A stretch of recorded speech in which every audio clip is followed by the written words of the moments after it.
శరీరంలోని కీళ్లకు సంబంధించి ఎలాంటి మార్పులు వచ్చినా కూడా వాటిని పట్టించుకోవడం చాలా అవసరం. కొన్నిసార్లు కీళ్ల నొప్పి, వాపు, కదలడానికి ఇబ్బంది, అప్పుడప్పుడు జ్వరం రావడం, చర్మంపై మచ్చలు లేదా వెన్నులో నొప్పి లాంటి లక్షణాలు కనబడతాయి. ఇది మామూలుగా కీళ్లను ప్రభావితం చేసే వాపుతో కూడిన జబ్బు.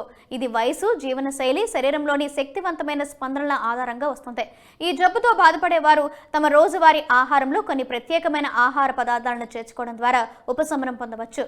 శరీరంలోని జీర్ణ వ్యవస్థను సమతుల్యం చేయడంలో సాయపడే పెరుగు, గంజి, పన్నీర్, అలాగే కొన్ని ఊరగాయలు లాంటి ప్రోబయోటిక్ పదార్థాలు కీళ్ల ఆరోగ్యాన్ని మెరుగుపరచడంలో కూడా సహాయపడతాయి.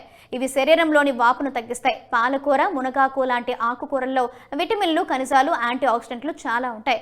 ఇవి శరీరానికి పోషణ ఇస్తూ కీళ్ల ఆరోగ్యాన్ని కాపాడతాయి. ప్రతిరోజు కొన్ని రకాల ఆకుకూరలను ఆహారంలో చేర్చడం వల్ల వాపును తగ్గించవచ్చు. బాదం, వేరుశనగ, వాల్నట్స్ లాంటి గింజల్లో ఆరోగ్యానికి మేలు చేసే కొవ్వులు, విటమిన్లు, ఖనిజాలు ఎక్కువగా ఉంటాయి. ఇవి కీళ్ల బలాన్ని పెంచుతూ శరీరానికి శక్తిని ఇస్తాయి.